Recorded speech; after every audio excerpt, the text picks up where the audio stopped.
as far as we know, that there's quite limited vocal communication with chimps.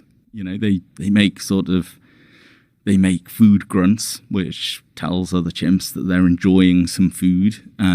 They make pant grunts, which are a sort of this noise that they make to each other, which is a signal of submission. And they have various calls.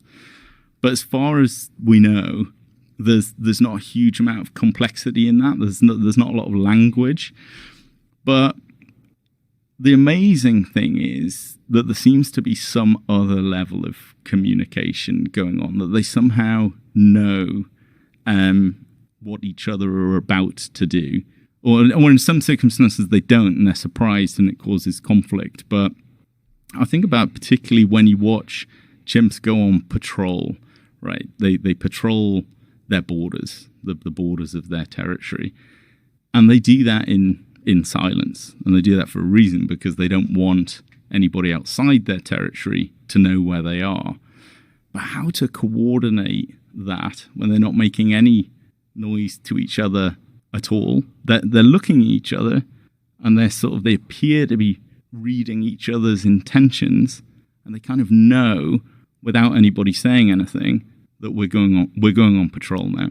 This is it. That was very fascinating. Yeah, because I was trying to figure it out myself. Like, how are they coordinating this? Like, how do they know?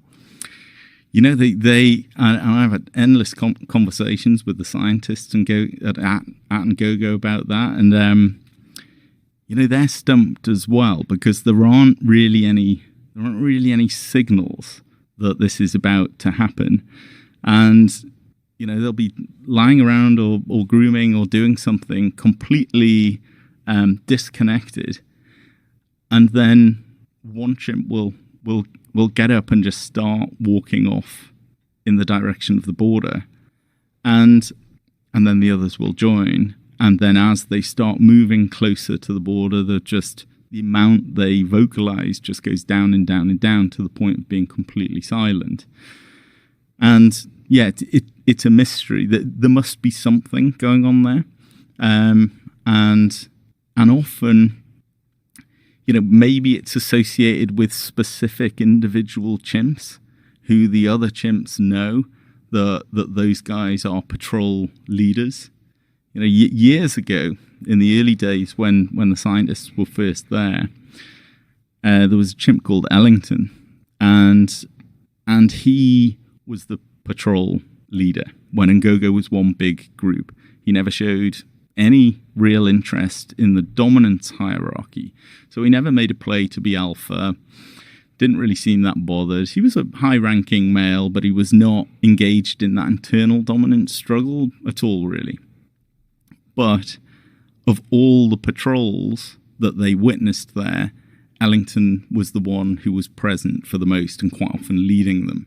So he seemed to have this attraction to that behavior, or this ability or desire to go and patrol their borders more than other chimps. And maybe in some ways that explains the lack of communication, that it's actually the very fact of Ellington getting up and moving off for no apparent reason does communicate to the other chimps, okay, we're going to go on patrol now.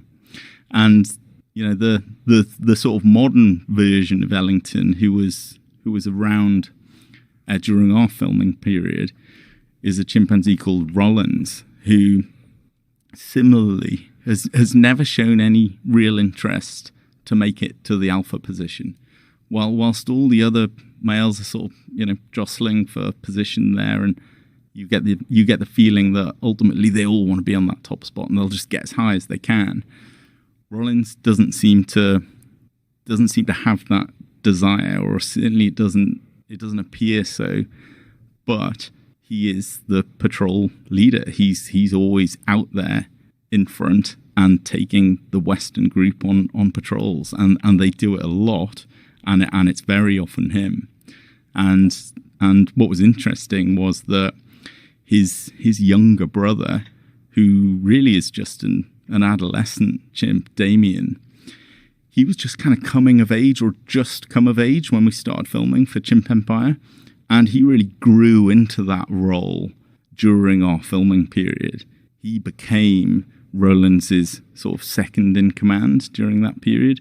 And they were so I mean, they look very similar anyway. They're very different ages, actually. They've got the same father, different mother. Very different ages, but they look the same. But they don't know that they're brothers. But for some reason, they have this extremely close connection, and both appear to have a real desire to engage in this territorial behavior.